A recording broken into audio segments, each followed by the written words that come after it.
All right, we gotta get this. Some people come through real quick. Let's let some people come through real quick. Let's invite some people. How about that? You already know who it is. Stizzle. Netter Cat.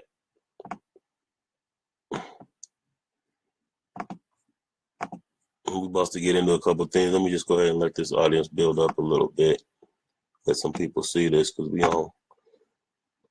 we own. Make sure y'all go to the Netter Cat YouTube channel and subscribe to the channel. Make sure you do that.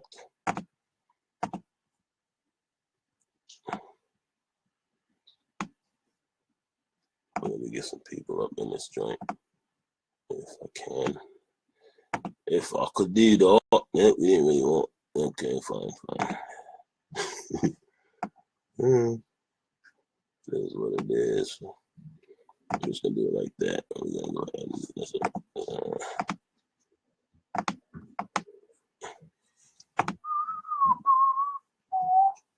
All right, we got to get into this one, y'all. So I know a lot of people seen the interview on TMZ. I wish I could screen share it, but I guess I already didn't forgo that option. So I just want to speak about a couple of things. I also want to invite y'all. I'm gonna have to probably make this announcement later. I want to invite y'all to the YouTube Google Hangouts, in which we will be going into the importance of boycotting some of these corporations and the importance of supporting our own businesses. So that's something that we're going to be doing, that we want participation when we do this. So because I didn't set up the event yet, what you're going to want to do is you're going to want to go to the link on that YouTube channel, the Netter Cat channel. You're going to want to subscribe and hit that bell. So when we go live, you'll be able to participate. Because what we want to do essentially, before we get into this Kanye West thing, what we want to do essentially with this live stream that's coming up is we want to be able to identify businesses that we should be boycotting, because Starbucks isn't the only one. We also want to identify businesses that we should be supporting so that we can build our own economics. Like we always speak about Black Wall Street and all these things. So I'll say like this when it comes to what Kanye West said on TMZ. Partly what he said was true if it was in proper context. However, for him to go to their media and basically undermine the experience of our people, that was very disrespectful. That was very coonish. And for the very person to say that slavery is a choice, but this is the same dude who refuses to do his own clothing line because he's waiting for corporations to sponsor his clothing line when he has enough pull to be independent, as Sway told him. You know what I'm saying? Like Sway told him, like, yo, you can do this your own. You do have enough capital. You do have enough name recognition that you can start your own clothing line. But instead, he's begging Nike. He's begging all these other corporations to fund his shit. So he's basically begging to be a slave to these corporations because he knows that once they fund his operation, that he's only going to have so much freedom in what he produces and what he distributes. So he could have went the Master P model, independent, but he decided to choose to be a slave. Feel me? And what's also interesting about what he said is that he said this came from his subconscious. It came from his spirit. Something told him to go out and start excusing slavery of our people and making it our fault. You know what I'm saying? Now imagine a Jewish person going on national TV and saying that the Holocaust was a choice. How many Jewish people you think that would really support him saying that? So it's interesting how our people are supporting that what he said was true without seeing the proper context. You see, if he would have said this in proper context, and if he would have said this on one of our own media platforms, that would be different, because that would mean that he's specifically speaking to us as a way to empower us and not to use victimization. I would understand that. But when you go to the very people who's responsible for funding the international slave trade and you tell them that it was our choice, then you just alleviated them from their responsibility. See, it's one thing to speak from a victimization point of view, and it's another thing to speak from a point of view that excuses what people have done to us for centuries and to undermine our ancestors, as if we didn't have numerous unreported rebellions and even over 250 reported rebellions. You know what I'm saying? So it's not like we just laid down and took it. We fought the whole way. We fought from the continent, we fought on the boat, and we fought here plenty of times. There's plenty of rebellions that I know most people are not aware of, like the Stono Rebellion, like the rebellion in Louisiana when armed slaves took to the Capitol to take the state of Louisiana and were almost successful. This was 1828. The chant was freedom or death. So there's numerous rebellions that shows that no, it wasn't a choice. We didn't just lay down and take oppression. We fought it the whole damn way. So when a cat comes out and goes to a Jewish-owned media, so-called Jews, we must call them that. When they go to a media that is controlled by the very people who funded the operation, and you tell them that it was our choice, what you just did is alleviate it. That's why even they were looking at him crazy. Because you just alleviated them from their responsibility. See, now, if he came to our people, and if you put it in proper context, there are some things that you can say about that statement that you could also say is true. But I would say at this point right now, we are more complicit, and we allow the continued mechanism of slavery to dominate us. That's a choice. See, we have a choice who we spend money with. So we have a choice if we want to spend money with Starbucks, even though we know they're blatantly racist. We have a choice if we want to spend money with H&M and all these other corporations that had their inception in our enslavement and who continue to fund the modern day slavery, which we call the private prison system. See, we have a choice if we want to continue to empower them. We have a choice if we want to empower our own small businesses. You know what I'm saying? Now, if he put that in proper perspective, which he probably couldn't do, because to do that would be to admit that the decision that he's making to remain a slave is his own choice. So when I put that post out by saying if slavery was a choice, then so was rape.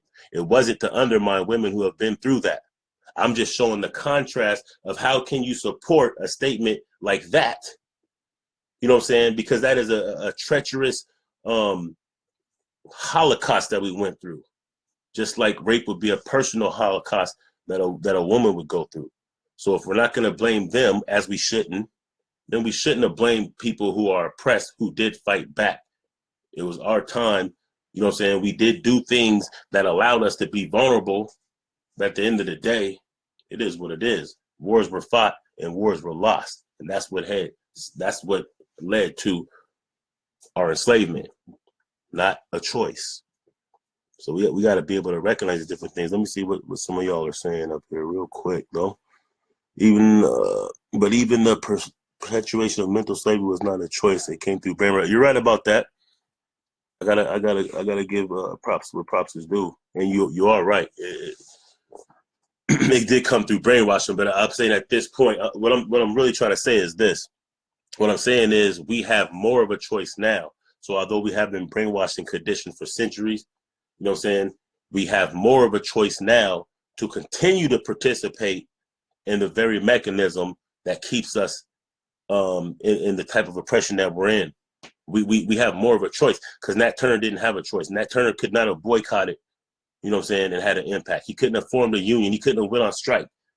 He couldn't have gotten the message out on Twitter and Facebook, you know what I'm saying, how we're going to handle this by spending black and pulling our money. He didn't have these examples of Martin Luther King and what happened in the 55 maybe, Montgomery boycott. See, our ancestors didn't have these kind of choices. We do.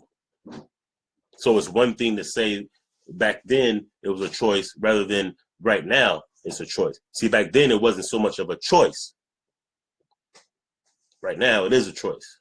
Right now we choose to do things and to support things and people and organizations and corporations that have no intent in showing us the respectability and dignity that we deserve. We see it all the time. We have choices now that we didn't have then. Imagine if Marcus Garvey had a Twitter and a Facebook and a YouTube and can organize on the capacity that we have access to organize on. Imagine if Nat Turner could have tweeted out to all the plantations over the South like, yo, on this day, this is what we're doing. Let's stay ready. Let's get ready. Let's do this. It would be a whole different situation. See, they didn't have these choices. We have some of these choices that we can actually look at. We have over $1 trillion that we spend as Black people in America every single year. When you do the numbers, that puts us in the top 15 of the wealthiest nations in the world. So we have a choice. Rather, we want to control the economics in our communities. We have a choice if we want to build proper schools and proper hospitals and proper recreation centers and proper media,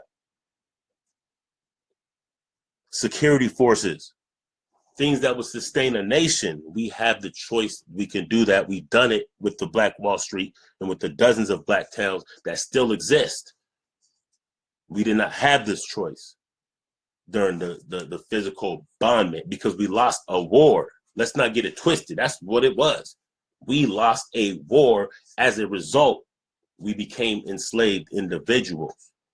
That's not the same as what's going on right now. Right now is a perpetuation of that, but now we have enough information. There's enough of us with enough skills, with enough consciousnness that we can actually get ourselves out of this situation. You know what I'm saying? So it's very disindigenous or indigenous, very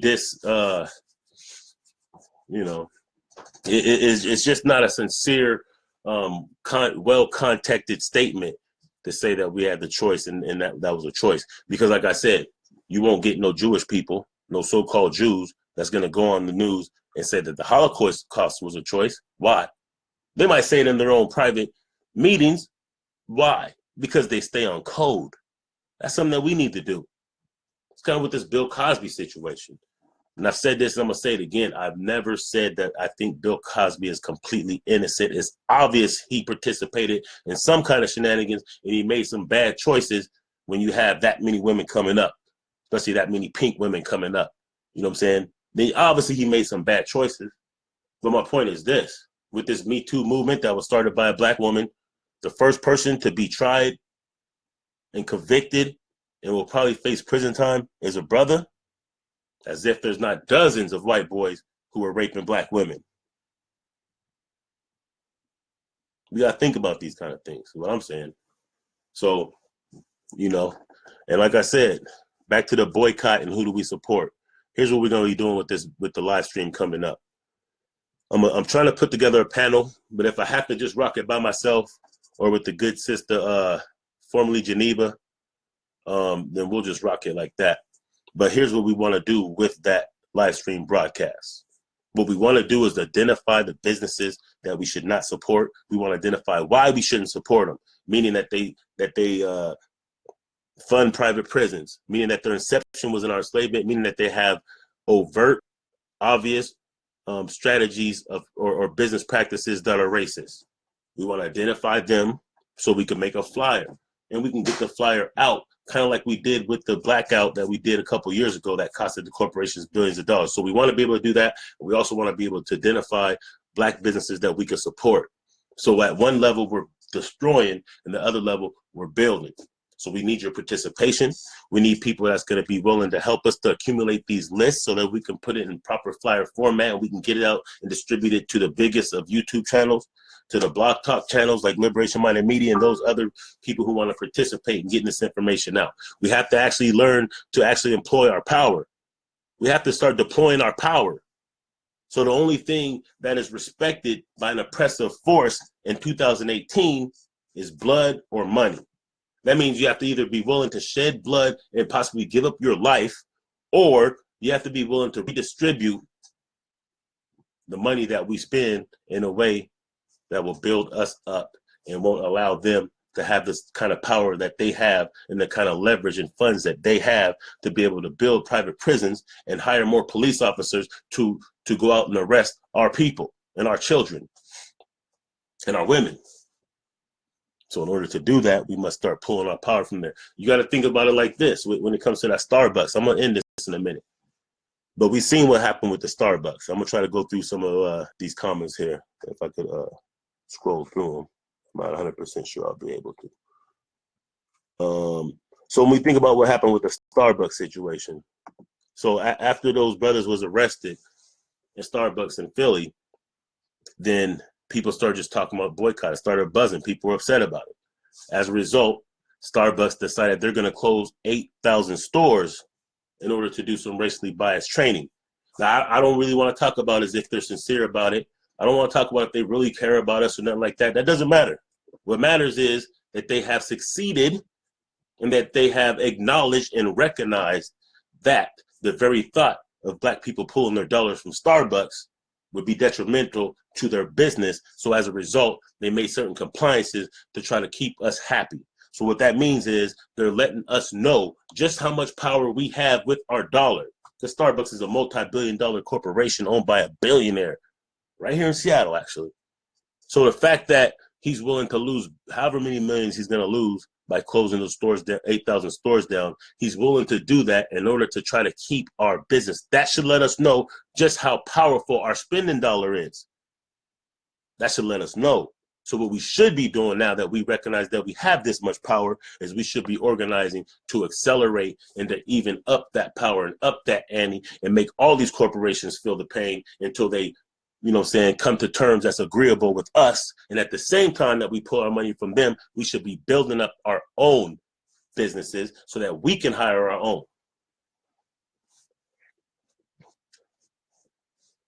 The highest employer of black people outside of the government is black businesses. So even though we complain about not enough black businesses, they're actually the second largest employer of our people. So if you really want to reduce some of these unemployment rates, then we have to start spending. Right now, we spend 2% of our money with black businesses. Research has revealed that if we took that from 2% to 10%, that would create 1 million new jobs. That means 1 million new families with income coming in. That means the ability to grow businesses to lower unemployment, which in turn lowers crime, because most of the crime in the black community come from lack of want or lack of resources.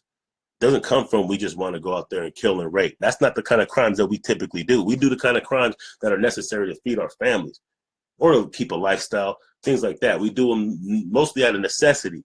So with 1 million new jobs, that's going to cut down on people going to prison. That means we're not going to be feeding this prison pipeline, which is modern day slavery.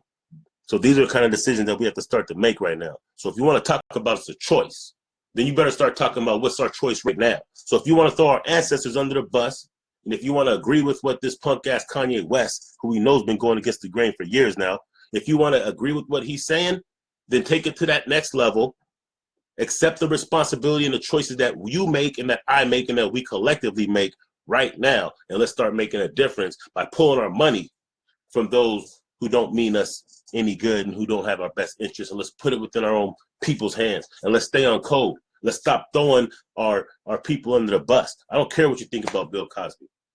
You know what I'm saying? It doesn't matter. That's not the point. The point is they're destroying the image. You've never seen a more positive family show about our people that represented our people. You've never seen it done better than the Cosby Show. So when they're destroying his image and pulling these shows, they're also pulling the images of positive family that we've been able to see for decades. And what are they going to replace it with? Housewives of Atlanta? Housewives of Atlanta? That's what they're going to replace it with? Empire? That's what they're going to replace it with? Scandal? That's what they're going to replace it with? Huh? And we're going to allow them to do that, and we're going to give them an alley-oop by throwing our own people under the bus? But at the same time, I don't hear none of y'all going ham about Harvey Weinstein, about Donald Trump, and about these other sexual perverts that happen to be white. I don't see people going that hard. I understand psychology. I understand Stockholm Syndrome. I understand what we've been through. I understand post-traumatic slave disorder. So I do understand it. It's easier to go against our own people than the open enemy. But we're supposed to be conscious, though. We're supposed to be able to identify that, recognize that, and then change that behavior once we realize that we're operating outside of proper person. Dig that. Let me see. I'm trying to see what y'all are saying, man. I see Archie Williams. What's up, bro? Let's start by not buying Jordans, man. I ain't bought Jordans for years, and the ones I did were either Oosted Bay or they was, you know what I mean? We don't do that. The Gus footwear. Like we should all be having the Gus footwear. We should all be having, there's other businesses that we could be supporting. As you can see right here, you know what I'm saying? Now we got some of these hats coming, and also we're going to be able to make them custom as well. You feel me? This right here is Doggy Diamonds. You know what I'm saying? Dope. But we got other hats. We got other shirts. We got things that's coming out that need to be supported. You don't want to fuck with Starbucks, fuck with jetfueljava.com. How about that? You don't want to fuck with Starbucks on the treats, especially if you're local. Fuck with Felicious Treats. Look it up on Facebook. You know what I'm saying? If you're local. Like we have to identify these businesses. And all y'all that got businesses should be bringing them to the forefront. You should be hitting up Liberation Minded Media at Gmail and trying to get on one of the 8 different platforms so you can advertise your business. Maybe you should be trying to get it on the website. Maybe you should be calling into My Skin Is My Sin when he does the Black Business Buzz. You feel me? Like, this is what it's going to really take. Our ancestors did a lot more with less. We ain't got no excuses. So if you want to say that's our choice, boom, I'm with you on that. But let's not sit up here and disrespect our ancestors by acting like we didn't rebel every damn year from every step and level of slavery from then to now. We've rebelled. We've fought. We've died. We've killed. We've organized. People have been martyred. You know what I'm saying? So don't go against the grain behind some punk ass you know what I'm saying? A couple months ago, everybody like, fuck Kanye West. He's whoop-de-whoop, Kardashian, this and that. And now, when he throws our ancestors under the bus, some of y'all are trying to actually find a way to justify what the fuck he said. You're giving an alley-oop to our enemies again. Don't y'all get sick of that? We gave an alley-oop to our enemies to take Farrakhan and all his followers down. We gave an alley-oop to our enemies to try to take down Umar Johnson. Remember back in the day, Marcus Garvey, we did the same thing. Why don't we give alley-oops to our own people? Why the hell we keep giving alley-oops to the very people who are present? Let me see if I could just try to see how I could scroll. So I know some of y'all was leaving some messages I wanted to get at. But I hate that I have to always do it after the damn program, and then I start trying to look through these messages. I want to say shout out to everybody that's watching. Let me see here. That could be the way of talking to the youth. As crazy as it sounds, but we know very so often he says something completely against everyone's grain. Yeah, I'm not gonna sit up here and give him no. Like, here we go. Let's go back to Keith Johnson. Now I respect Keith Johnson, but let me just see. Yeah, I was a bit baffled at his statement too. Maybe between his music dropping and the need for conversation to be sparked. That's okay. I get what you're saying. So you're saying that maybe he's trying to. Was using that as a way to get attention on him as a market employee because he has something dropping. I get it. But yet and still, who is he really trying to target with the music, and who is he really doing, dedicating his art to do it like that? Because I'm not saying there's not any contextual way that what he said could be not only true but appropriate. But I'm saying he went to TMZ with the shit. He didn't go to you know what I'm saying, Sway or even the Breakfast Club or some of these cats where a lot of our people are programmed. He just basically went to the Jews, to the so-called Jews, and said, regardless of the fact that you guys are the ones that funded this slavery and basically set it up from the top, but it was our choice. Like I said, you won't see so-called Jews saying that about the Holocaust. They won't come on Black Guy Stand Radio and be like, yeah, the Holocaust was a choice. 6 million people, that sounds like a choice. They would never do that because they stay on code. They stay on code. So we have to start staying on code. So it's not always just what you say, it's how you say it and who you say it to and what's the intentions behind it. So that's what I mean by staying on code. And that's what I mean by the context of which he said it. You know what I'm saying? And then consider who it's coming from. It's coming from the dude who's begging Nike to fund his footwear when he has enough money to start. If Tyreek can start Nagus Footwear, there's no damn reason why Kanye West can't start his own shoe company or his own apparel company. Yeah, maybe it won't be backed by big ass corporations, but he could do it independent. He chooses to do it as a slave. That's his choice. Now he's trying to act like we all are choosing the same thing. We don't have to. Let me see what else. Slavery is a choice now. Not was then. Yeah, slavery is definitely a choice now. Way more so than it was then. Back then we actually fought. Back then we actually organized. Back then we actually stuck to the script. And we stayed on code. I'm not saying there was never no treachery in those days, but I'm telling you it's increased. So yes, at this point, the situation that we're in is a lot of it's our choice. Because there's a lot of decisions that we can make that would make what happens to us and would make our situation, would make the things we can't control pretty insignificant compared to things that we can't control. Let's see what's up. Okatawa Marita, sorry, but even the perpetuation of mental slavery was not a choice. It came through brainwashing. Yeah. Do that. But we can't keep pretending that we don't have any kind of power, because we do. So I do understand in a way what Kanye may have been trying to say, but I really don't think that he was trying to say it in the context that we're speaking of right now. Let's see, Bill is also the one who bought Dr. Martin Luther King equipment for the I Have a Dream speech. Bill did a lot of things, Archie. I'm glad that you said that. Bill did a lot of things. And like I said, I don't want any sisters to get it twisted as if I'm undermining piece of the Macy love. I don't want to give the impression that I'm undermining, saying any kind of situations that I know sisters go through way more than they admit. What I'm just saying is this. I understand, and we have to start identify what is the motive between them bringing down Bill Cosby of all people. You know what I'm saying? We have to identify that. We have to look back at what happened when Nate Parker was dropping Birth of a Nation. Everybody brought up this rape case from 20 years ago that he was acquitted of. At the exact same time, these black feminists was going hard on let's boycott Nate Parker's movie. There was a police officer who was convicted of raping 9 black women, and nobody said shit about it. So why didn't nobody say shit about it? Why didn't these feminists say shit about the white cop who raped 9 black women? Is it because they didn't know? Is it because it didn't hit the news? Well, then that should show you right there the propaganda and the agenda of what they want to promote and what they don't. That's all I'm saying. They brought up some 20-year-old shit of what he was acquitted for, but they said nothing about the Ferguson police officer who was convicted at the same time of raping 9 black women. That should let you know that the feminist movement ain't benefiting you, sis. It ain't benefiting our black women. So anyway, check out since I didn't set up the event yet, I got an event that's about to be coming on. Make sure you click that you're going to an event. Make sure you participate. We need your participation. We need people that can chronicle some of these businesses, not to support and to support. And we need the ideas and suggestions from the people. We need the interaction. So like I said, formerly Geneva will be joining the YouTube Nettercat channel. And we're going to be doing a live stream Google Hangout.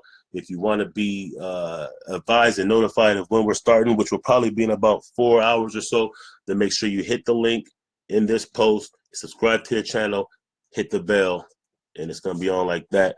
I want to say peace to everybody that's watching, everybody that watched this, and I'm out. Also, make sure you check out liberationmindedmedia.net and frontlineradio.com. Peace.